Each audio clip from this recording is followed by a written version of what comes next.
pendant que j'étais là, je les regardais jouer et puis je disais, c'est des fous. C'est vraiment des fous. Comment vous pouvez jouer la musique comme ça? D'ailleurs, des fous de Jésus. D'ailleurs, je vous annonce que je vais apprendre tous ces instruments en secret. Et puis je viendrai ici, ils jouent, j'enlève d'abord le soliste. Je prends la guitare solo. Et puis je les remets. Et puis je prends le piano. Et puis je vais au drum. Et puis je vais finir à la basse. Moi-même. Non, mais on acclame le Seigneur pour. En tout cas, merci. Que Dieu vous bénisse. Excellent, excellent, excellent travail. Que Dieu vous bénisse. Alors, frères et sœurs, nous avons eu un dimanche merveilleux le dimanche passé avec le prophète David Adi plutôt, qui est venu du Ghana et qui nous a fait beaucoup de bien. Et il vous a salué, il est rentré au Ghana, à Accra, il est bien arrivé. Et je peux déjà vous annoncer que nous l'aurons au mois de décembre pour le programme de 21 jours de prière. Et le pasteur Patrice a fait un bon travail négociant avec lui son emploi du temps. Il était déjà booké pour autre chose, mais il a pu le convaincre à revenir. Je dis gloire au Seigneur. Amen. Et nous aurons aussi le pasteur Roland Dallot qui vient pour ce programme-là, le pasteur Flarin Canto qui vient pour ce programme. 21 jours, ce sera Pâques, ce sera vraiment. Et nous avons une servante aussi. Qui viendra du Nigeria et nous allons avoir la première semaine, la deuxième semaine, on va se concentrer aussi sur les adolescents et les jeunes. Et puis la dernière semaine, on va exploser. C'est là où le pasteur Roland nous rejoint. On termine. Donc on commence le programme du 4 au 25. Mais déjà dès le 1er décembre, il faut déjà être dans l'attitude de prière. Vous savez qu'à la fin de l'année, tout le monde veut finir tout ce qu'il avait à faire pendant l'année. Et le monde des ténèbres aussi veut finir son quota.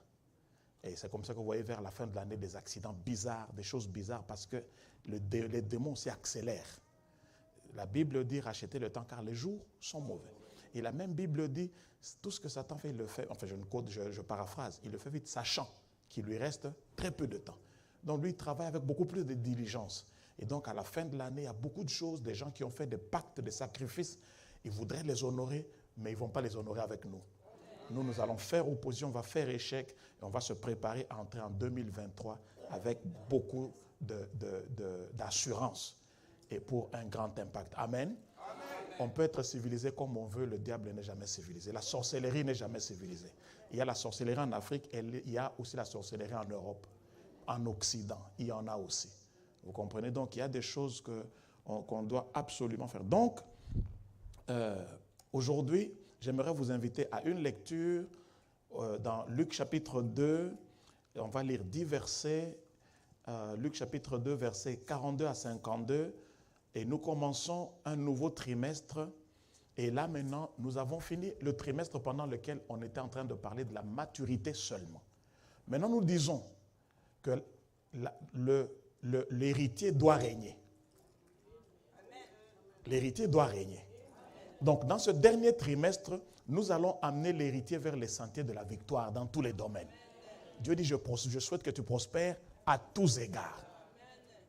Nous allons lire et puis nous allons commenter. Luc chapitre 2, versets 42 à 52. Au premier culte anglophone, j'ai eu de la peine à dire le titre. Je dis, The hair shall reign. Moi, je vois un H. On me dit, non, it's the air. Je dis, mais le H là, on dit, it's silent. Je dis, bon, ça va. Alors, vous lisez avec moi. Comme ça, ceux qui sont en ligne entendent que vous aussi, vous êtes en train de lire le bon anglais. Mais si c'est en français, je malmène la langue. Donc, mais on va lire ensemble. Est-ce que nous y sommes? Ready and read. Lorsqu'il fut âgé de 12 ans, ils montèrent selon la coutume de la fête. Puis, quand les jours furent écoulés et qu'ils s'en retournèrent, l'enfant Jésus resta à Jérusalem. Son père et sa mère ne s'en aperçurent pas. Croyant qu'il était avec leurs compagnons de voyage, ils firent une journée de chemin et le cherchèrent parmi leurs parents et leurs connaissances. Mais, ne l'ayant pas trouvé, ils retournèrent à Jérusalem pour le chercher. Au bout de 3 jours, ils le trouvèrent dans le temple, assis au milieu des docteurs, les écoutant et les interrogeant. Tous ceux qui l'entendaient étaient frappés de son intelligence et de ses réponses. Quand ses parents le virent, ils furent saisis d'étonnement et sa mère lui dit, « Mon enfant, pourquoi as-tu agi de la sorte avec nous? Voici ton père et moi, nous te cherchions avec angoisse. » Il leur dit, « Pourquoi me cherchiez-vous? Ne saviez-vous pas qu'il faut que je m'occupe des affaires de mon père? » Mais ils ne comprirent pas comprirent pas ce qu'il leur disait. Puis il descendit avec eux pour aller à Nazareth et il leur était soumis. Sa mère gardait toutes ces choses dans son cœur. Verset 52. Et Jésus croissait en sagesse, en stature, en grâce devant Dieu et devant les hommes. Amen. Amen. Que le Seigneur bénisse le temps de partage. On peut s'asseoir. Nous, comme je disais, nous sortons d'un trimestre où nous nous sommes concentrés sur la maturité, n'est-ce pas? Et le passage des Écritures que nous avions pris comme passage clé pour étudier la maturité pendant tous ces 3 mois, nous avons pris le passage de Galates chapitre 4, verset 1 qui dit « Aussi longtemps que l'héritier est un enfant, il n'est en rien différent d'un esclave, car bien qu'il soit maître de toutes choses, il est placé sous des tuteurs jusqu'au temps marqué par son père. » N'est-ce pas? Ce passage-là, ne l'oubliez jamais. Aussi longtemps que l'héritier est un enfant, il ne diffère en rien d'un esclave, car il est un enfant. Et il est placé sous des tuteurs jusqu'au temps marqué par son père. Aussi longtemps que l'héritier est un enfant, bien qu'étant le maître de toutes choses, il n'est pas différent d'un esclave. Je refuse d'être un héritier esclave. Ici, nous disons, parce que les vérités, en vertu du principe de parallélisme, si il est vrai qu'un héritier qui est enfant ne diffère en rien d'un esclave parce qu'il n'est pas maître de ses mouvements, autant il est vrai qu'un héritier qui a donc grandi a droit à son héritage. Si la seule raison pour laquelle on lui refuse la gestion de son héritage, c'est le fait qu'il est enfant, s'il a grandi, dès le moment où il est constaté qu'il a grandi, il n'y a plus de raison. Il n'y a pas de négociation. La seule raison pour laquelle je n'avais pas accès à mes comptes, c'est parce que je n'avais pas 18 ans. Dès que j'ai 18 ans révolus, est-ce que j'ai à négocier?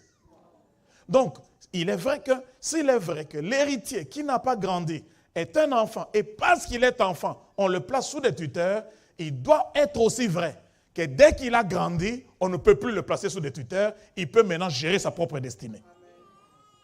C'est pour ça que je dis, pendant ces 3 mois, je vais vous poser une question. Est-ce que pendant ces 3 mois, on a étudié maturité, est-ce que quelqu'un a reçu quelque chose?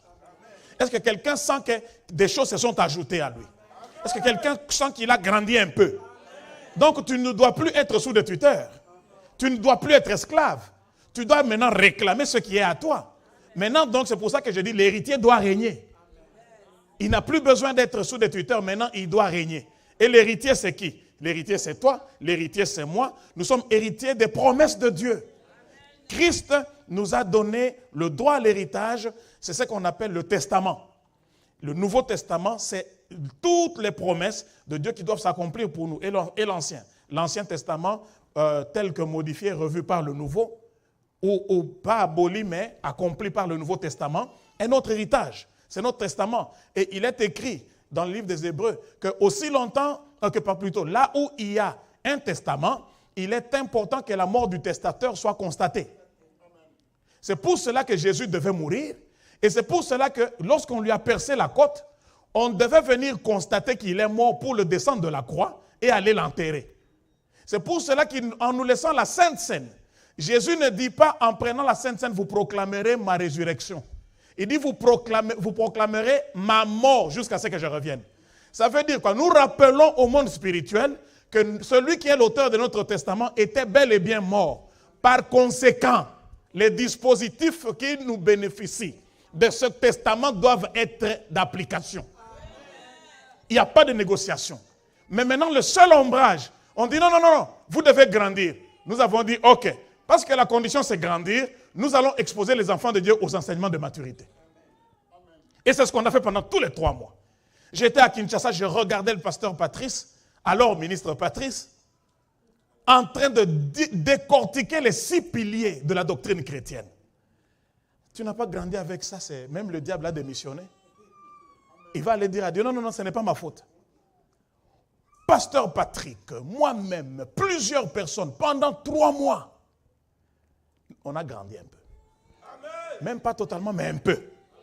Alors nous avons tout le droit de réclamer ce qui est à nous. Dis à ton voisin, tu es héritier. Ou tu es héritière, tu dois régner. Non, dis-lui bien, tu dois régner. C'est comme ça que je prends ce passage de Luc chapitre 2 pour dégager de cette lecture quelques principes qui permettront à chaque chrétien, à tous les chrétiens que nous sommes, de sortir de la posture d'attente pour se mettre activement à la conquête chacun de sa destinée divine. Parce que qu'est-ce que nous faisons? J'attends le temps des promesses et puis tu t'assois sans rien faire, inactif. Dieu n'aime pas ça. Attendre, ce n'est pas être inactif. Je vous donne un exemple. Si je dis à quelqu'un, je vais t'appeler, je suis en train de voyager, je vais t'appeler quand j'arrive à Washington. J'entre en voiture, je me déplace vers Washington. Suis-je en mouvement, oui ou non? Donc l'attente, ce n'est pas ne pas être en mouvement, rester à Charlotte. L'attente, c'est être en mouvement vers Washington. Quand tu arrives là, tu appelles. Donc l'attente, ce n'est pas une position passive. C'est continuer à vivre sa vie en faisant tout ce qui est normal jusqu'au temps marqué par Dieu. En faisant, j'insiste sur, en faisant tout ce qui est normal. Donc attendre, c'est vivre. Attendre, ce n'est pas ne pas vivre, ce n'est pas mourir, ce n'est pas être inactif. C'est être activement en train de vivre, faisant chaque jour ce que tu es appelé à faire jusqu'à ce que la saison que Dieu a marquée arrive. Alors maintenant, je dis donc que nous allons dégager de cette lecture quelques principes. J'en ai ici, je crois, 10. Je vais voir combien on va pouvoir donner. Mais on va aller avec le premier principe. Et nous allons suivre avec moi. Le premier principe que je dégage en lisant ceci, c'est que dans le Seigneur, on devient. Je reprends. Notez, ça va faire sens. On va bâtir chaque principe, un principe sur un autre. Dans le Seigneur, on fait quoi? On devient. Le fait même, notre nouvelle naissance même, c'est devenir. Devenir, c'est quoi? C'est être quelque chose qu'on n'était pas avant. Regardez dans Jean chapitre 1er, verset 12. À tous ceux qui l'ont reçu, à ceux qui croient en son nom, elle, la parole, a donné le pouvoir de faire quoi? De devenir enfant de Dieu. Donc, si quelqu'un nous dit que tous les êtres humains sont des enfants de Dieu, il ment. Si quelqu'un te dit que tous les humains sont des enfants de Dieu, non, non, non, non. Tous les humains sont des créatures de Dieu. Mais enfant de Dieu, on le devient. Donc, parce que la nouvelle naissance qui fait de nous des chrétiens consiste à devenir, je ne peux donc pas concevoir qu'un chrétien reste dans une posture où il ne devient rien. Dans ce passage de Luc chapitre 2, on voit d'abord Jésus bébé. On le voit dans le temple.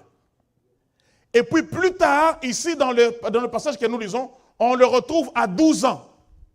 Jésus est devenu, il est passé d'un bébé qu'on avait emmené, que Simeon avait recueilli dans ses bras, pour devenir un adolescent de 12 ans, capable de marcher lui-même, de parler avec les docteurs dans le temple et de leur poser des questions. Jésus est devenu un adolescent. Donc, dans la vie chrétienne, on devient. Tu ne peux pas vivre en tant qu'enfant de Dieu et ne pas avoir des aspirations à devenir quelque chose. Tu ne peux pas vivre ni sur le plan spirituel, ni sur le plan matériel et ne pas aspirer à devenir quelque chose. C'est en devenant qu'on devient meilleur.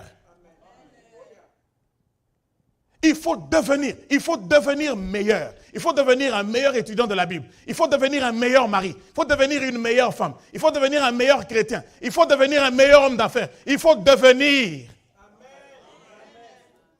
Je ne peux pas comprendre comment les gens peuvent s'asseoir, les années passent et tu ne fais aucun progrès et tu es à l'aise. Et les gens disent non, je me contente. Ça, ce n'est pas le contentement, c'est la stupidité. Non, non, non, c'est de l'humilité. On a dit, n'aspirez pas à ce qui est élevé. Non, non, non, non, non. Devenir, ce n'est pas aspirer à ce qui est démesurément élevé. Ça, ce n'est pas l'humilité, c'est de l'ignorance. L'un et l'autre, l'une ou l'autre, ignorance et stupidité, ça détruit l'avenir. Il faut aspirer à devenir quelque chose. Il faut aspirer à devenir meilleur dans quelque chose. Je vois des gens, tu es aux États-Unis depuis 10 ans, même anglais tu ne parles pas.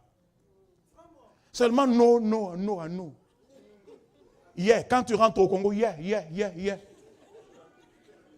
Les jours où d'autres vont perdre leur passeport au Congo, ou en Côte d'Ivoire, ou au Togo, même l'ambassadeur aura de la peine à croire que vraiment ils étaient américains. YouTube. Non, c'est I am, you are. On devient quoi? On arrive, on va se faire des photos devant des bâtiments élevés dans lesquels on n'a jamais été. Pantalon là, tu envoies aux gens en Afrique, poteau, on va te bouffer pour rien. Tu n'as jamais été dans ce bâtiment-là. Tu n'es pas devenu, tu fais l'apparence.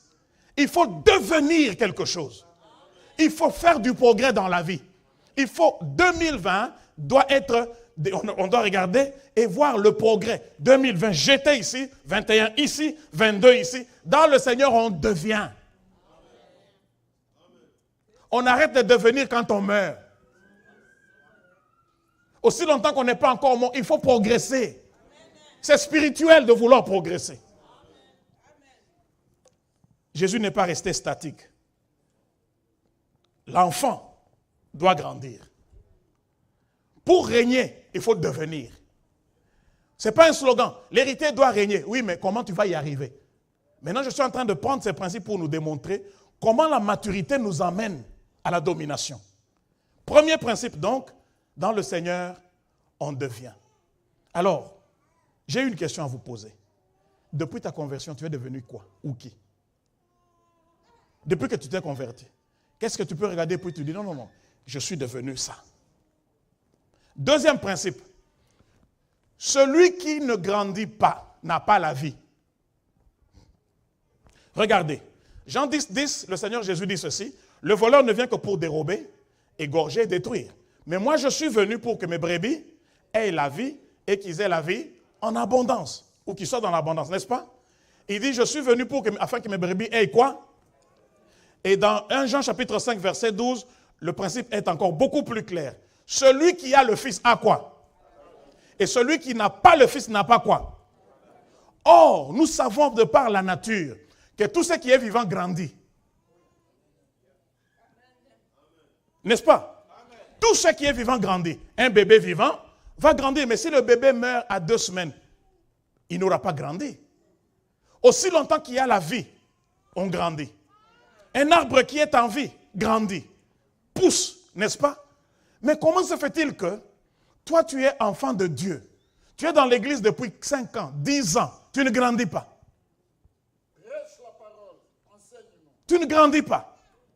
Tu changes d'église, mais tu ne grandis pas. Ce sont les mêmes choses que tu faisais avant la conversion, que tu fais après la conversion. Il n'y a pas un avant et un après. Il y a un problème. Ce n'est pas la qualité de l'église. Ce n'est pas la qualité de ton pasteur. Le problème, il est ailleurs. Les gens veulent mettre pression. Cette église-là ne fait pas grandir les gens. Non. La Bible dit ceci. La Bible dit ceci. Paul, il dit, moi j'ai sémé, Apollos a arrosé, mais celui qui fait croître, c'est qui? C'est Dieu. Donc, ce qui fait que quelqu'un croisse ou grandisse, c'est la vie qui est en lui. C'est comme ça qu'ici on dit, celui qui n'a pas le Fils n'a pas la vie. C'est-à-dire que si tu es seulement membre d'une église, sans être connecté à Christ par la vraie conversion, tu peux faire 10 ans dans l'église, tu ne grandis pas. Ce sont les mêmes choses. Tu es entré, tu t'es converti, toujours dans la médisance, étant médisant, 10 ans plus tard, on te trouve toujours médisant. Tu t'es converti impudique, 10 ans plus tard, tu as même augmenté l'impudicité. Tu t'es converti escroc. Dans l'église, tu viens, tu commences aussi à escroquer. Est-ce que vous ne voulez pas que je prêche? Amen. Tu étais païen, mauvais mari, tu es devenu chrétien, mauvais mari exponentiellement multiplié. Non, mais il y a quelque chose qui ne marche pas. Pourquoi? La parole que tu entends ne te pénètre pas. Ce n'est pas parce que les orateurs ne sont pas bons ou ne sont pas convaincants. C'est parce que le principe de vie qui capte la parole là n'est pas en toi. CNN est ici. Là où nous sommes là. Ici, là, il y a CNN. Mais la raison pour laquelle on ne voit pas CNN, c'est parce qu'on n'a pas un capteur. Un receiver. Si on met un receiver ici, on va voir CNN maintenant. Donc la parole de Dieu, c'est comme ça. Elle va chez tout le monde. Mais ceux qui ont le principe de vie au-dedans d'eux, ils captent la chose. Mais ceux qui n'ont pas le principe de vie, ils ne captent pas. Quand on parle comme ça, ils sortent seulement. C'était bien. D'autres même, quand on prêche comme ça les énerve.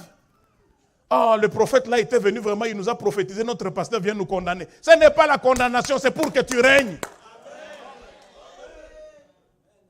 Aussi longtemps que l'héritier est un enfant, il sera un esclave. Alléluia. Qu'est-ce qui a changé? Celui qui a la vie, celui qui a Jésus a la vie. Donc si tu as Jésus, tu devrais grandir par sa vie qui est en toi. Si tu ne grandis pas, le problème ce n'est pas l'église. C'est que nous voyons clairement que Jésus n'est pas en toi. Tu es dans l'église, mais tu n'es pas en Jésus. C'est comme ça que lui-même a dit. Il y a des gens au dernier jour qui diront, mais tu as servi, non? On a fait ces choses en ton nom, on a fait même des miracles. Il y a même des prédicateurs païens.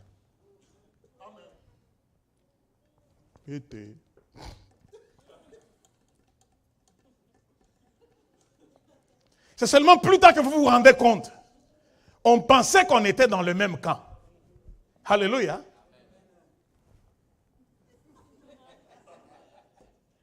Est-ce que vous comprenez? C'est très important. Nous pouvons faire, parfois, on se culpabilise, pasteur Patrice. Mais j'enseigne, je prêche, mais qu'est-ce qui ne va pas? Vous allez dans une fête, c'est même le diacre qui commence, le premier. Vimba, vimba, ouh. Tu as honte là où tu es terré, tu dis, wow, mais c'est quoi? On prêche. Même si tu veux prendre de l'alcool, même si ce n'est pas que nous allons devenir des policiers, mais même la Bible dit de prendre un peu. Mais toi, tu prends, tu viens faire même pipi dans les habits que ta femme vient de laver au laundry. Ça, c'est un peu de Timothée, vraiment. Ça te met dans le désordre. Ça, c'est le peu de Timothée. C'est le désordre. C'est le désordre. Et ce sont les mêmes qui ont fait des années et des années dans l'église. Vous demandez, on est où? On fait quoi? La vérité, c'est que dans l'église, dans la foi, plusieurs personnes viennent pour plusieurs raisons. Moi, j'ai pensé que je m'étais converti. Je partais à l'église. Quand j'ai commencé à partir à l'église, je ne m'étais pas converti. Et je suivais Béatrice. Donc, elle était dans l'église. C'était la raison pour laquelle moi aussi je partais. Mais samedi, tchao, tchao. Dimanche, alléluia, Nzambe, colonne. Il y a des gens ici. Alléluia. Troisième principe. Celui qui grandit porte des fruits. Un arbre qui grandit porte des fruits. Vous avez déjà entendu un arbre intercéder pour porter le fruit. C'est sa vie, c'est sa nature. Quand tu as la vie de Dieu en toi, tu grandis, on verra quoi? Le fruit. La preuve de la croissance, c'est de porter des fruits. C'est comme ça que Matthieu chapitre 3, verset 8 dit, produisez donc du fruit digne de la repentance. Maintenant, non seulement produisez le fruit, mais on nous montre la qualité et la nature du fruit. Fruit digne de la repentance. Ça veut dire quoi? La vie chrétienne commence non pas par l'invitation. On peut t'inviter à l'église, tu ne deviens pas membre du corps du Christ. Tu peux suivre une fiancée ou suivre une choriste. Ça ne suffit pas. Il faut que tous ces prétextes-là te conduisent vers Jésus. Et lorsque tu fais de Jésus ton Seigneur et Sauveur, on te compte parmi les enfants de Dieu. Ton nom est inscrit dans le livre de la vie. C'est ce jour-là que tu partais comme ça et la direction dans laquelle tu étais amené vers l'enfer, tu entends la voix du maître qui t'appelle par là, tu fais demi-tour, c'est ça la repentance. Celui qui suivait la direction qui l'amène vers l'enfer commence à suivre la direction qui l'amène vers le ciel. C'est là où tu dis, Saint-Esprit, aide-moi maintenant à vivre la vie chrétienne. Mais qu'est-ce que nous faisons? Je marchais vers là, je reçois Jésus dans un culte dimanche, et puis je dis, Saint-Esprit, aide-moi à continuer ma marche. Mais tu continues vers l'enfer. C'est comme si tu vas vers Atlanta, et tu prends l'exit de Sugar Creek, tu arrives, tu vois l'autoroute 85. Si tu prends le sud, tu vas à Atlanta. Si tu prends le nord, tu vas à Washington. Tu peux parler en langue du matin au soir. Aussi longtemps que tu es au nord, tu seras à Washington. Et il y a des gens qui parlent en langue en allant en enfer. Rabasha. Korobo. Et les anges disent Rabatourne.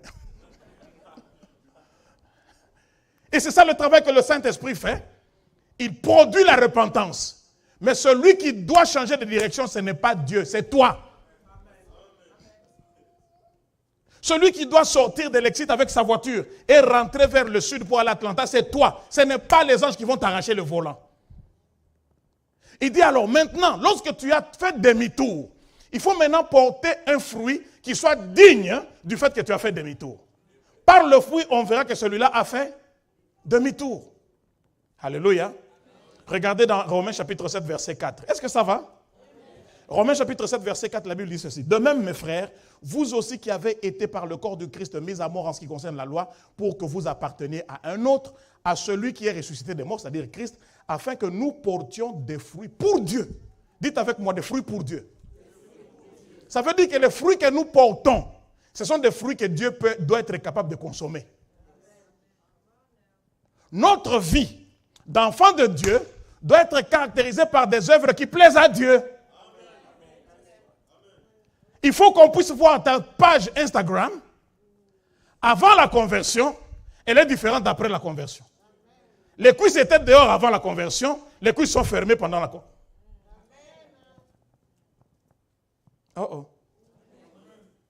Aujourd'hui, c'est comme ça que le frère Patrice a chanté. Il y a confusion. L'église est dans le monde est dans... On ne sait plus faire la différence. Pourquoi? Parce que les gens ne produisent pas le fruit digne de la repentance.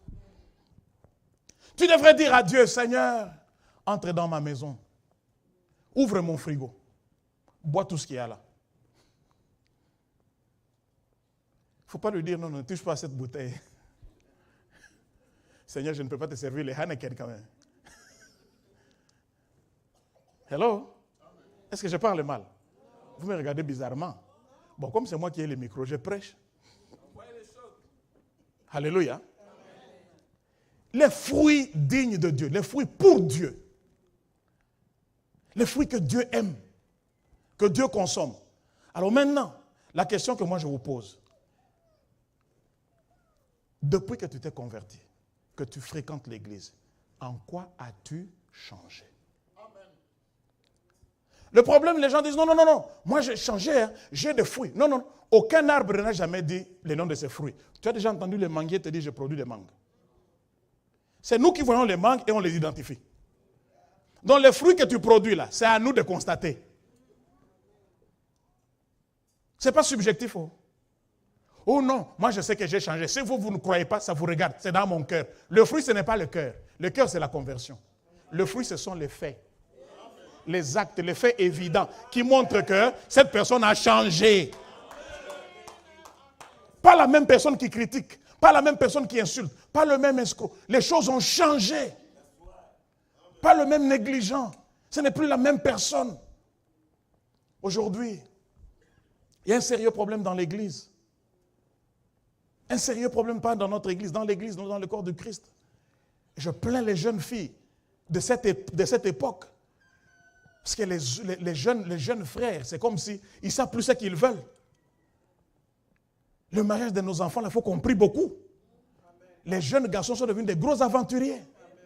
Des chasseurs. S'ils ont appris de nous, en tout cas, ils nous ont dépassés. Des vrais aventuriers. Moi, j'ai des filles, je pense à ces choses-là. Vous trouvez un jeune garçon lui-même, il baratine 5 dans la même église. Même Salomon n'a pas fait ça. Il en avait beaucoup, mais il n'est pas parti dans la même famille, dans la même église. Et vous trouvez des jeunes filles qui contemplent le suicide. Et puis vous venez, pasteur, ma fille a un esprit de suicide. Ce n'est pas l'esprit de suicide, c'est la déception amoureuse. Vous voyez une fille qui commence à changer tout son comportement. Elle n'est plus dans ce qu'on lui a appris. Pourquoi? Parce qu'un jeune garçon lui a exigé des choses. Et maintenant, tu vas voir, elle commence à se battre sur Instagram. La nouvelle fille qu'on a pris dit, je ne l'ai pas pris de toi, oh. C'est lui-même qui est venu vers moi. Oh. Et ses amis commencent à dire, hashtag, olélé, olélé. Hashtag, si tu plais, c'est ton affaire. Et maintenant, tu vois tout un gang qui se forme et tu sais de quoi il parle. Et tu vois ta fille déprimée. Mais qu'est-ce qu'il y a à la maison? Tout va bien, mais d'où vient la dépression de mon enfant? C'est parce qu'il y a des bandits qui s'appellent des enfants de Dieu. Non, changeons. Combien d'hommes d'affaires ont échoué dans l'église parce qu'un frère, dans l'église à qui ils ont fait confiance, les a escroqués? Changeons. Produisons le fruit, un fruit digne de repentance. Alléluia. Plusieurs raisons, la raison pour laquelle plusieurs personnes quittent les églises aujourd'hui, ce n'est pas un problème de doctrine. C'est parce qu'il y a dans l'église des têtes qui ne peuvent plus supporter. Il y a eu un temps dans cette église où il y avait quelqu'un, longtemps, avant que tous les musiciens qui sont ici viennent, longtemps, quelqu'un qui prêchait, mais qui chantait, mais qui a escroqué dangereusement et sans cœur plusieurs personnes dans l'église. Et cette personne est venue, nous a dit, je dois quitter l'église parce que je ne peux pas supporter que cette personne me conduise dans la louange. Oh. J'ai dit non, est-ce que tu es sûr? Tu es sûr? La première personne est partie. Deuxième personne est partie. Troisième, j'ai dit non. J'étais à Kin. J'ai dit à mon épouse, quand je rentre, je vais le chasser. C'est comme s'il m'a entendu. Lui-même, il a fui. Et il y a des gens comme ça. Qui brisent le cœur des jeunes filles dans l'église, ce sont les jeunes frères. Ah, vous ne voulez pas que je parle. Qui font pleurer les femmes dans l'église, ce sont les hommes qui écoutent la parole. Les mêmes hommes mauvais, méchants. Ça te fait quoi de dire ton salaire à ta femme? Vous êtes mariés, vous êtes ensemble, vous avez des familles. Lorsque ta famille t'appelle, tu envoies vite. Lorsque sa famille l'appelle, oh non, il faut qu'on puisse budgétiser. Le budget, c'est seulement pour elle. Oh non, vous ne voulez pas que je prêche, mais je vais prêcher. C'est de la méchanceté. Et les gens sont découragés. Et dans l'église, non, portons le bon fruit. C'est pour ça que le quatrième principe, je dis, tous les fruits ne sont pas pareils. Parce que moi, j'ai les fruits, mais c'est quel genre de fruits? Tous les fruits ne sont pas pareils. Matthieu chapitre 7, verset 16 à 18, le Seigneur Jésus dit, vous les reconnaîtrez à leurs fruits. Cueille-t-on des raisins sur des épines ou des figues sur des chardons? Tout bon arbre produit de bons fruits. Le bon fruit, c'est nous qui déterminons que ce fruit-là, il est bon. Tout bon arbre. Écoutez, mais le mauvais arbre porte des mauvais fruits. Un bon arbre ne peut porter des mauvais fruits, ni un mauvais arbre porter des bons fruits. En d'autres termes, un mauvais fruit ne peut pas venir d'un bon arbre.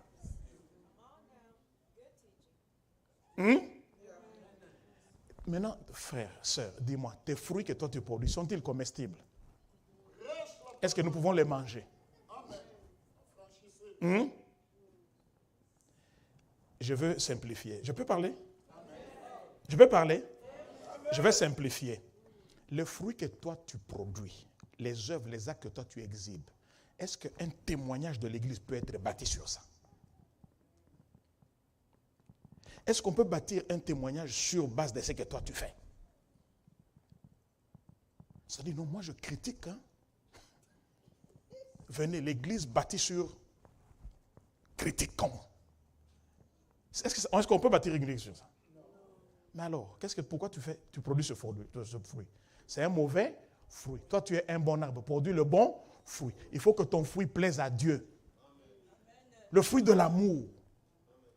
Le fruit du pardon. Alléluia. Le fruit de l'humilité. Une église, ça va produire une église paisible. Où les gens ne se battent pas pour les titres. Où les gens ne sont pas en compétition. Un seul prêche comme je prêche, comme ça, tous les ministres disent Amen. Il n'y a pas de compétition, il n'y a pas. Tout le monde, personne n'est en insécurité. Le succès de l'un ne menace personne d'autre. Mais l'église de Corinthe avait produit le mauvais fruit. Ils étaient en compétition. Moi, je suis de Paul, je suis d'Apollos. Ah, moi, quand le pasteur prêche, je ne comprends pas. Moi, il faut que ce soit le pasteur Patrice. Moi, c'est pasteur Patrick, il est profond. Païen. C'est des débats de charnel, des païens. Si c'est le pasteur Roger qui prêche, du moment qu'il explique la parole, c'est bon. C'est la nourriture que Dieu a voulu que je mange. Même la nourriture que nous mangeons physique, on ne prépare pas la même chose tous les jours. Quand on prépare les haricots, il y a des friands des haricots. Et puis on prépare les légumes verts, le pondou, là. Il y a des gens, là, ils mangent jusqu'à se lécher les doigts. Et puis d'autres, quand c'est la viande, ils disent, oui, c'est le porc. Il vient là vraiment, tu le vois, il sourit avant même de manger, il sourit. Mais quand c'est le porc, moi je ne mange pas. Donc si moi je prépare le porc, c'est que ce n'est pas ton tour de manger. Attends. Mais supporte-moi parce que d'autres sont en train de manger. Est-ce qu'on comprend l'analogie? Cinquième principe. Pour grandir, il faut veiller sur ses fréquentations et sur ce qu'on écoute. Tu ne peux pas écouter allant n'importe où, écoutant n'importe quoi et n'importe qui. Tu ne peux pas grandir. On dit Jésus a disparu. On l'a cherché pendant 3 jours. On l'a trouvé où? Toi, quand tu disparais, on te trouve où? Oh, pourquoi vous criez? Moi, je n'ai rien dit. Jésus a disparu. On l'a cherché. Voyez même le réflexe de ses parents, pasteur Patrice.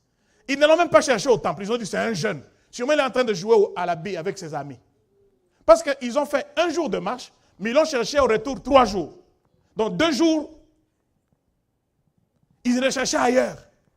Peut-être il joue au foot. Peut-être il joue à la bille avec les amis. Peut-être, bon, c'est un jeune, hein? Peut-être il est un peu en train de danser. Non, mais quand ils vont dans le temple, on dit, bon, comme on ne l'a trouvé nulle part, allons au temple, on le trouve là. Toi, on te trouve où? On ne te voit plus dans l'église. Tu es où? Moi, je n'ai pas de problème.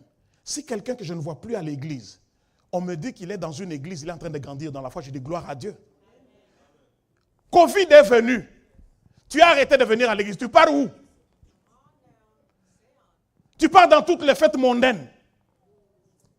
Tu pars dans les clubs. Mais pas dans le temple. Non. Pour grandir, il faut veiller sur ses fréquentations.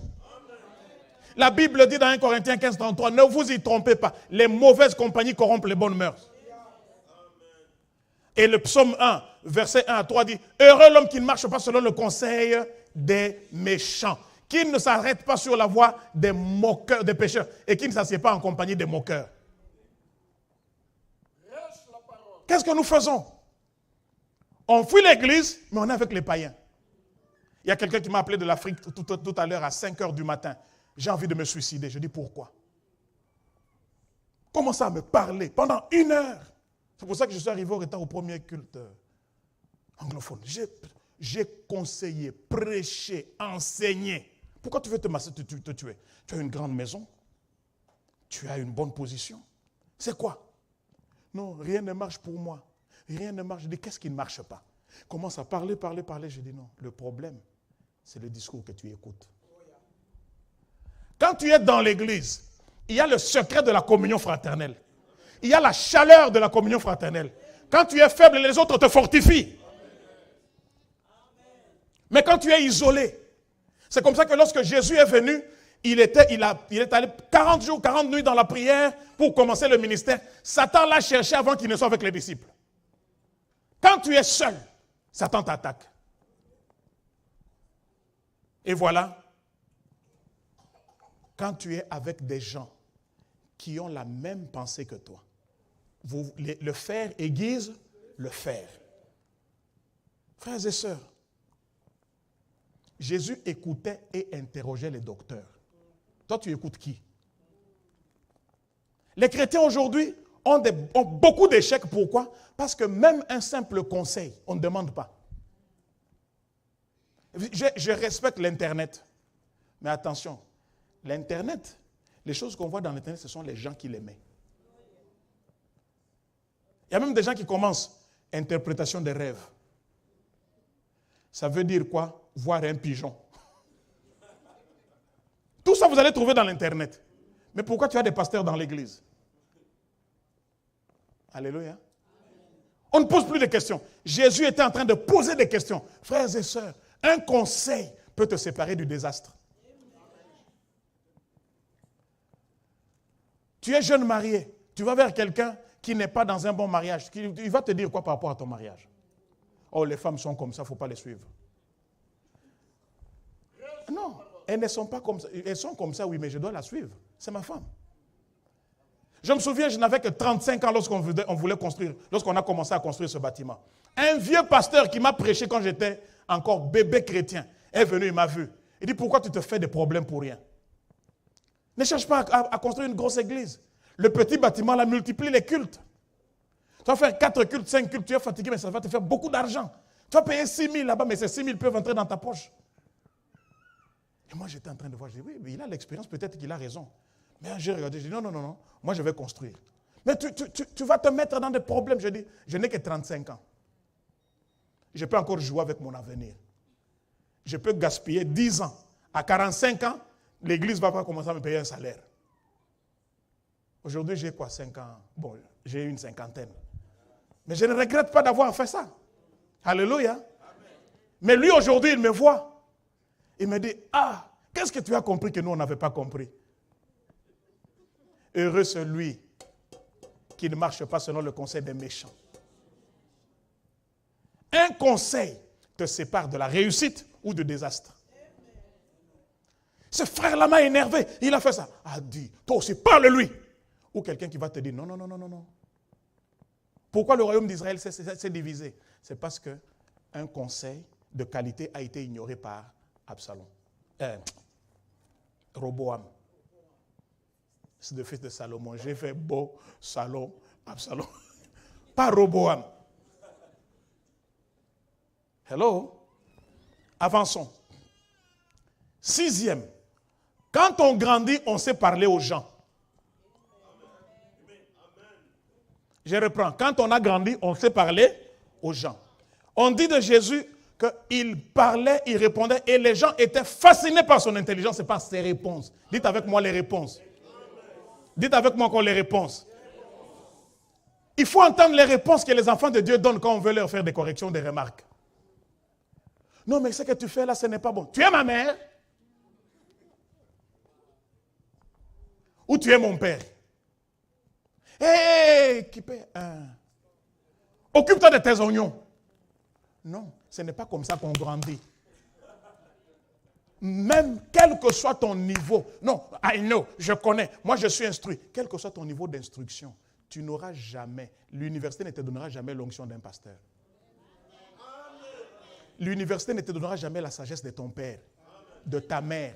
Tu peux être éduqué comme tu veux, docteur en machin, né en ceci, PhD en truc, mais ta maman qui t'a porté dans son ventre, qui t'a vu naître, a PhD en expérience de la vie. Frères et sœurs, écoutez, ceux qui ont commencé l'université n'étaient pas des universitaires. Ils ont étudié dans quelle université? Ils ont étudié dans l'université de la vie. Et ils ont pris l'ensemble des choses qu'ils ont apprises et ils ont codifié ça. Ils ont dit, on va maintenant faire un curriculum pour former les autres à bien enjancer cette expérience que nous avons eue. Donc nos mamans, nos parents là, même s'ils n'ont pas l'université, ils ont l'université de la vie. Il faut savoir répondre, il faut savoir parler aux gens. Les gens que tu peux, quelqu'un que tu peux minimiser, à qui tu peux répondre. Vous savez, la mauvaise éducation n'amène pas les gens loin. C'est comme ça que même si tu as raté dans la famille, récupère dans l'église. Récupère dans l'église. Un aîné, ça se respecte. Quelle que soit ton onction, tu respectes l'aîné. La Bible dit, on se lèvera devant le vieillard. Non, je suis loin. Et puis quoi? Non, moi je prêche. Je sais pas, je quoi? Il y a des gens qui croient que l'éloquence en français ou en anglais, c'est signe d'intelligence. Non, le clochard en France parle très bien français. C'est sa langue naturelle. C'est son qui t'était là. Alléluia. Il faut savoir parler aux gens. Tu ne sais pas qui peut te donner le conseil qui peut t'épargner beaucoup de difficultés. Donc la maturité ne peut te conduire vers le règne, vers la domination, que si tu es en train de comprendre ces principes. Alléluia. Personne ne réussit seul. Pour devenir quelque chose, tu as besoin de l'implication d'un autre être humain. Tu veux devenir père, tu dois te marier. Tu veux devenir mère, tu as besoin d'un homme. Tu veux devenir un homme d'affaires, tu as besoin de clients. Tu es pasteur, tu as besoin de membres. Et la liste est longue. Tu ne peux pas réussir seul. Mais si tu ne sais pas interagir avec les autres, les gens vont t'éviter. Tu n'auras pas de partenaire. Les gens vont te fuir parce que tu parles mal aux gens. C'est comme ça que la Bible dit que ta parole soit assaisonnée de sel. Mais il y a des gens, leurs paroles sont assaisonnées, donc dans le piment même. Il y a des gens, quand ils te parlent, tu sens comme si... tu n'as jamais eu une réponse, tu as l'impression qu'on t'a enlevé les habits.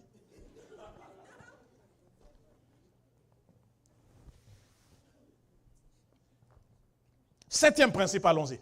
Quand on grandit, on s'implique dans ce que fait son père, même sans qu'on te demande. Moi, je suis né d'un père qui était un homme d'affaires. On avait des camions qui faisaient le courrier. Quand on était tout petit, on ne faisait que manger. Il achetait nos habits, il nous envoyait à l'école, nous étions nombreux. Mais quand on est arrivé à 18 ans, il dit, ce camion-là, c'est toi qui vas le convoyer. Tu vas partir avec le camion, c'est toi qui vas le surveiller, tu vas m'amener le rapport. Et puis tu pars, les chauffeurs, tout le monde t'appelle patron, tu pars comme convoyeur de camion, tu reviens, tu fais les rapports. En fait, tu es déjà en train de travailler dans les family business. Et on n'avait pas de salaire. Le salaire, c'est le riz que tu manges là. Le lit sur lequel tu dors. Donc, un enfant qui a grandi s'implique dans le business de la famille. Parce qu'il comprend que c'est avec ça que nous vivons. Vrai ou faux? Alors, Jésus leur pose la question au verset 49. Pourquoi me cherchez-vous? Ne saviez-vous pas que moi je dois m'occuper des affaires de mon Père? Alors, je vais te poser une question. D'où vient-il alors qu'on doit, toi, te motiver pour que tu serves Dieu? L'église, c'est le business de ton Père. On ne devrait pas te motiver. On ne devrait pas te... Oh, come on. On ne devrait pas te supplier. C'est l'affaire de ton Père. Le royaume de Dieu, c'est l'affaire de ton Père. Gagner les âmes, c'est l'affaire de ton Père. Fortifier les âmes par le discipulat, c'est l'affaire de ton Père. Chanter là dans la musique, c'est l'affaire de ton Père. Balayer l'église, c'est l'affaire de ton Père. Mais pourquoi quelqu'un doit être derrière toi? C'est le signe que tu n'as pas encore grandi. Lorsque le papa Pierre, nos aînés étaient déjà en train de convoyer les camions, nous on était encore en train de manger. Et ils travaillent, nous on mange. Et c'est le travaillement, nous c'est le mangement.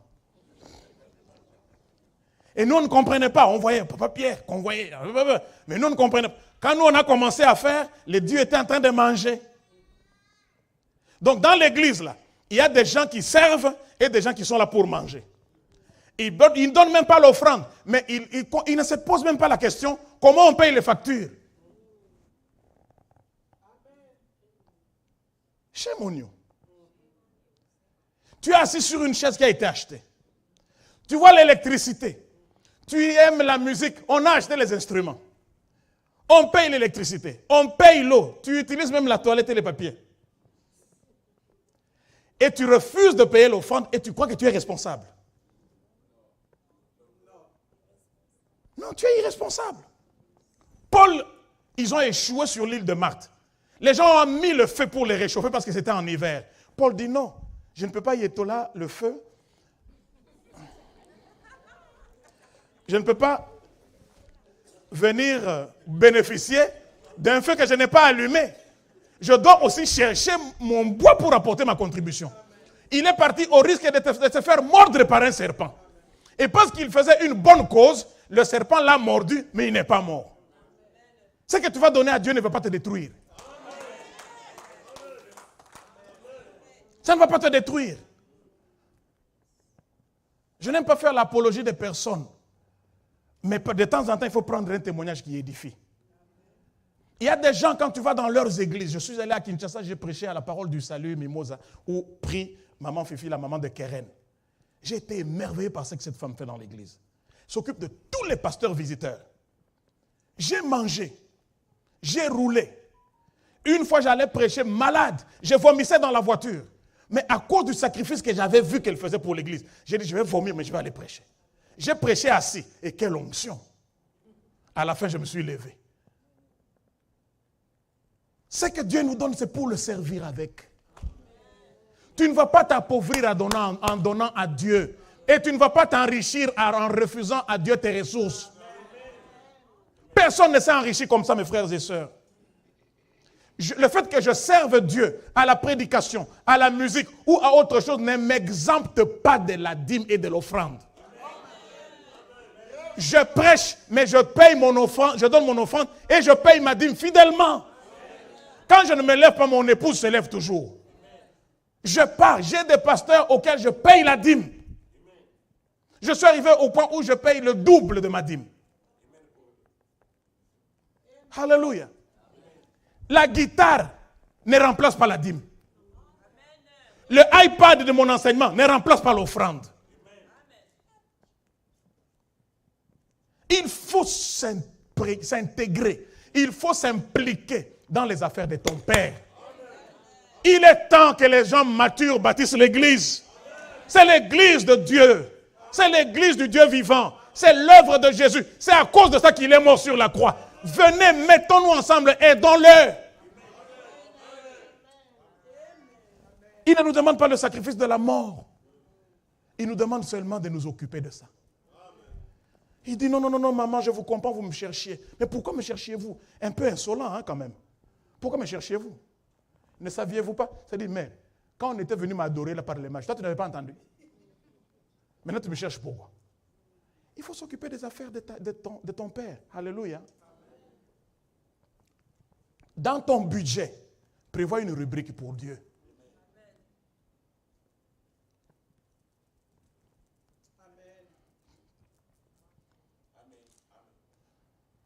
Quand on grandit, on comprend le message dans le message.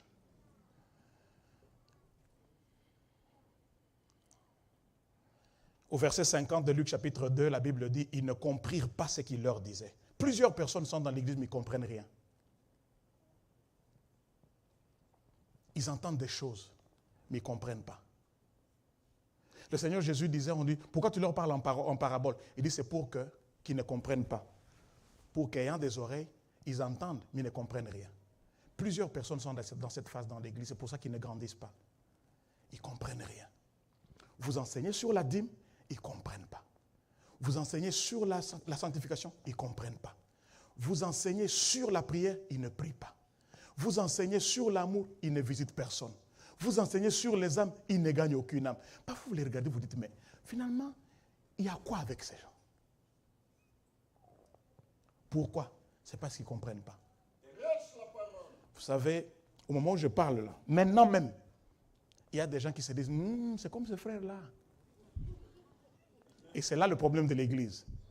Quand il y a un message, chacun voit quelqu'un à qui ce message s'adresse. Et toi, tu passes l'occasion d'écouter quelque chose qui t'édifierait. Toutes les fois que tu es dans l'église, sache que Dieu t'a appelé pour te parler. Ce n'est pas pour parler aux autres. Plusieurs chrétiens pensent que le message est pour l'autre. Ils sont dans l'église, ils n'ont rien compris. Frères et sœurs, lorsque, en 2010, on reçoit le docteur José pour la première fois, je me suis tenu ici. Et je vous ai dit quelque chose. J'ai dit,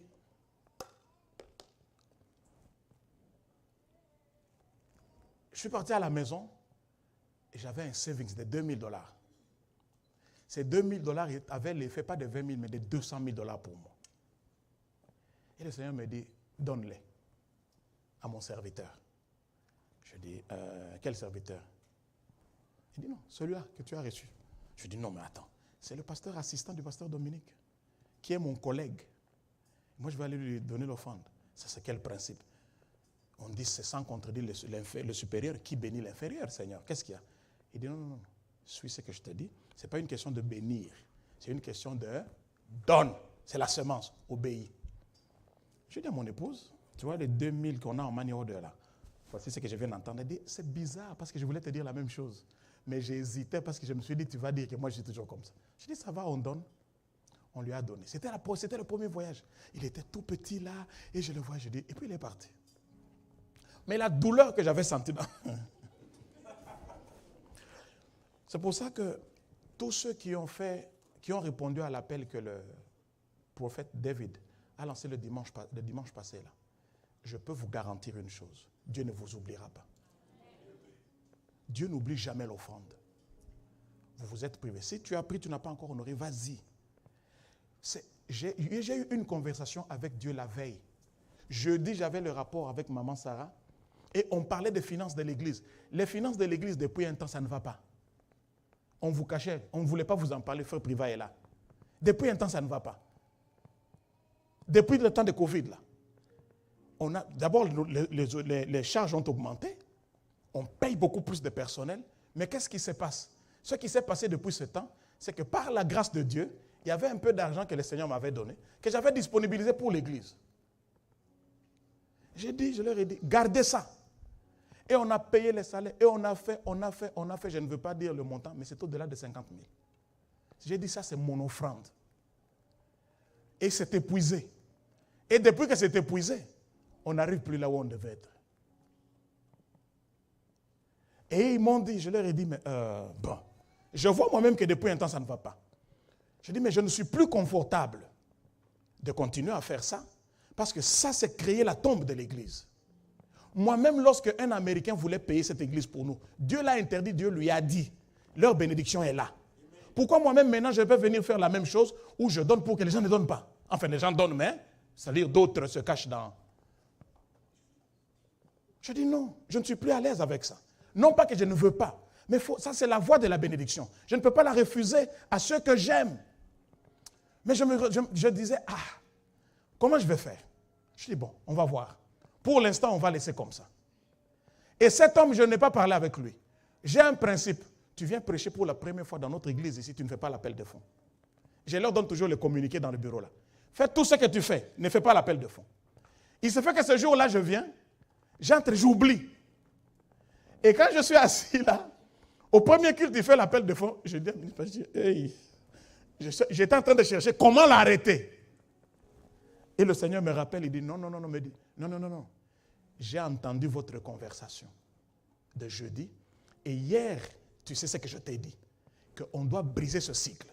Je dis, j'ai dit à ministre Patrice, pasteur Patrice, il y a un problème ici. On a dit, tout celui qui va l'appeler ministre Patrice va lui payer $1000. Alors, non, comme je viens seulement d'annoncer maintenant, Dieu ne tient pas compte de tant d'ignorance.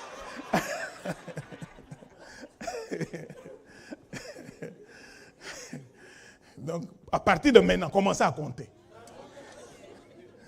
J'ai dit au pasteur Patrice, je dis, tu sais, ce qu'il fait là, c'est Dieu.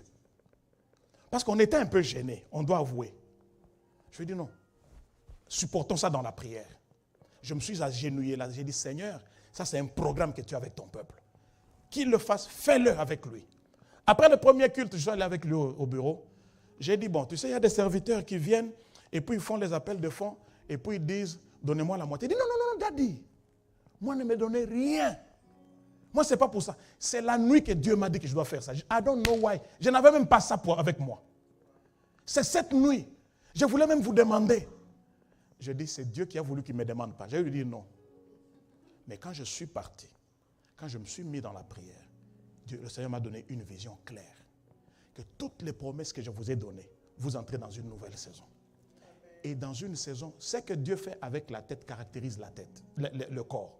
Je vous dis, nous sommes arrivés dans une saison où si nous sommes obéissants et dociles, nous mangerons les meilleurs produits du pays.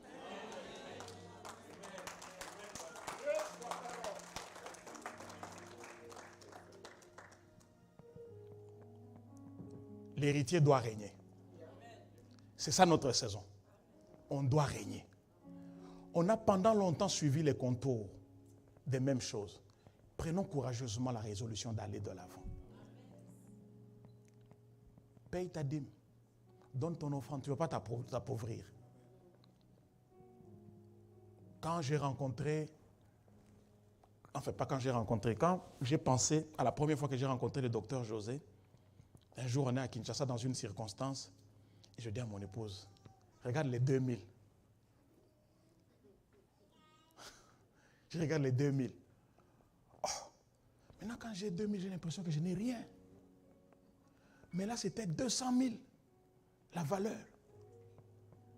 C'est que tu vois beaucoup aujourd'hui là. Ça va devenir très peu là où Dieu t'amène. Alors arrête de garder ça comme si c'est toute ta vie en dépend. Ta vie dépend de Dieu. Fais-lui confiance. Amen. C'est tout ce que je peux vous dire aujourd'hui. Il y a encore plusieurs principes. Le pasteur Patrice va continuer l'enseignement. Ah, vous ne voulez pas qu'il continue, hein? Vous voulez qu'il continue? Ok, donc je disais que le pasteur Patrice va continuer, va continuer l'enseignement. Non, j'ai dit mini. Je n'ai pas fini. Pour que l'amende soit payée, il faut que tout soit dit. Même si je dis ministre, peut-être que je voulais dire ministre Martine. Il faut que le nom. C'est tout ce que je peux dire pour aujourd'hui. Mais je vais vous dire que lorsque on grandit, il y a une promotion qui vient. Et lorsque la promotion vient, il y a toujours la provision de la promotion. Quand tu montes de niveau, il y a des frais d'installation qui viennent avec. Et Dieu, quand il va te promouvoir, il va te donner ce qui vient avec. Et il n'y a pas meilleur don que Dieu peut te donner comme le don du Saint-Esprit. Tu vas développer une intimité avec le Saint-Esprit telle qu'il va te diriger là où ta destinée se trouve. Amen. C'est tout ce que je vous dis aujourd'hui. Que le Seigneur vous bénisse. On se lève, on acclame le Seigneur.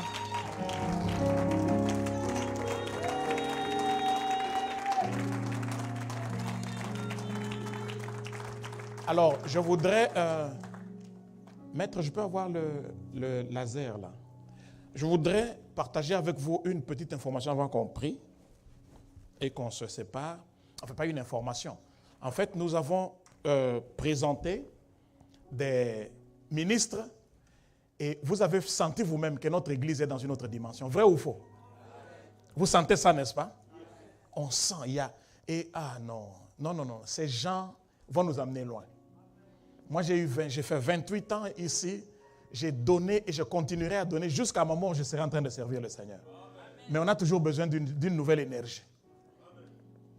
J'ai dit au pasteur Patrice, ne réplique pas Freddy Chembo. Allons dans la même direction, mais donne-nous Patrice Chembo. C'est un homme très intelligent. Il manipule les choses de cette dimension mieux que moi. Moi, j'ai mis la fondation. Maintenant, nous continuons. Alors, parce que tous ces gens ont été promus, installés dans le ministère, il faut les rendre utiles, n'est-ce pas? On ne peut plus évoluer avec les structures de l'Église telles qu'on les avait. Elles ne marchent plus. Alors, désormais, regardez, nous sommes toujours là, mon épouse et moi, on est toujours des lead pastors, ou bien les founding pastors, ou bien les pasteurs titulaires. On a là l'executive pastor, c'est-à-dire l'assistant principal, le pasteur résident, pasteur paroissial, chargé de la paroisse. C'est le pasteur Patrice Chembo.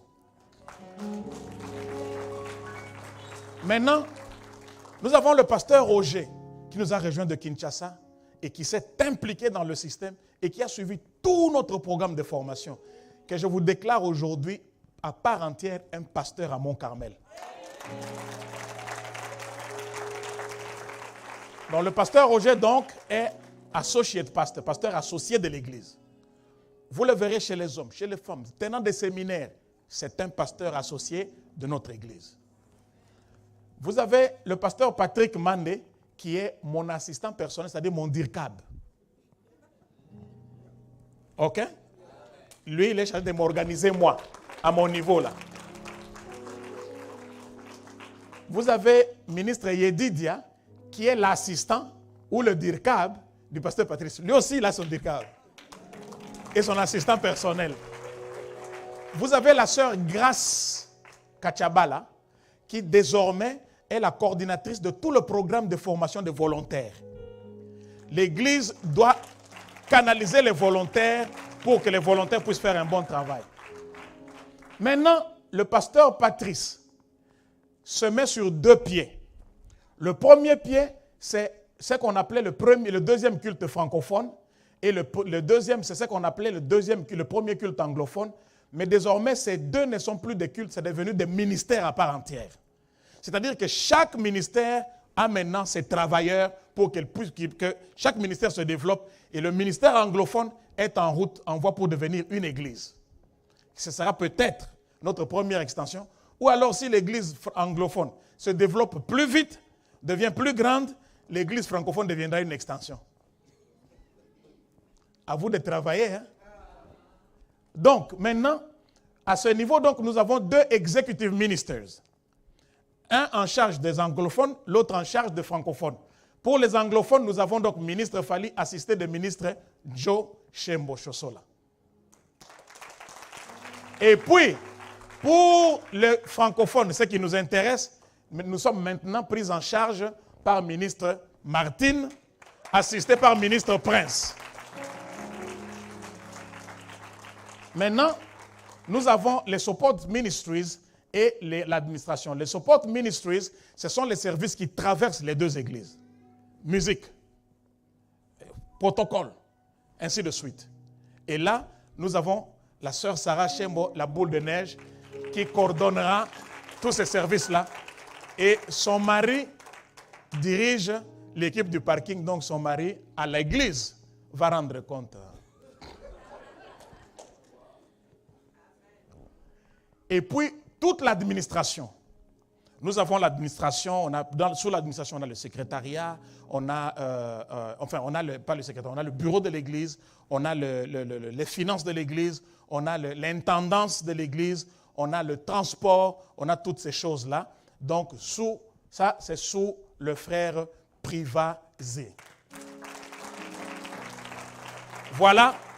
Maintenant, tous ceux-là ont en dessous d'eux des responsables de départements, plusieurs départements, et le pasteur Patrice prendra le temps dans les dimanches qui viendront pour vous expliquer toutes les structures. Mais j'ai voulu vous présenter ça pour que vous sachiez qu'on est dans cette transition-là et des remises et reprises vont commencer, vont être faites. On fera la transition, mais quand on arrive le 1er janvier, il n'y a plus de tâtonnement. On amène cette église là où Dieu nous veut. Amen. Amen. J'ai de très bonnes nouvelles. Je sens. De très bonnes nouvelles. Dieu nous a bénis avec cette église, avec ce bâtiment. Nous sommes reconnaissants, mais je crois que nous en avons fait tout ce qu'on peut faire. On ne sait pas l'élargir, on n'a pas de place pour les enfants. Je crois qu'il est temps qu'on fasse un temple super moderne.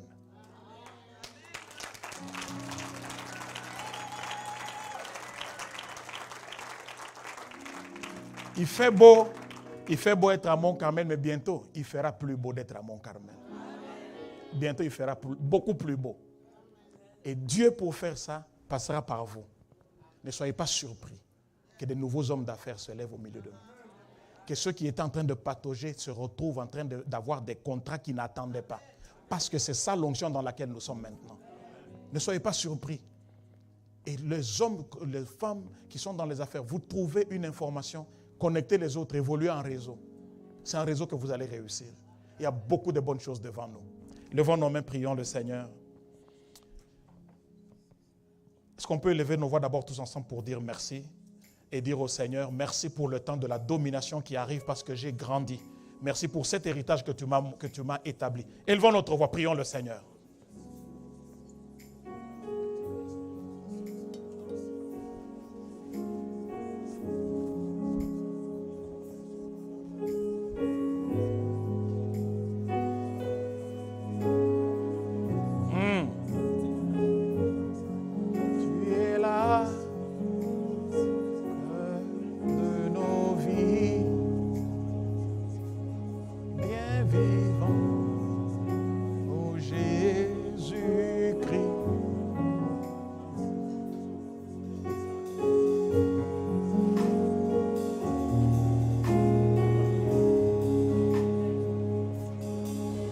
C'est toi.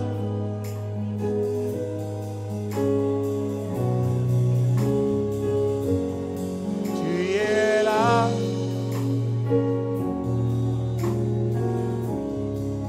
Bien vivant.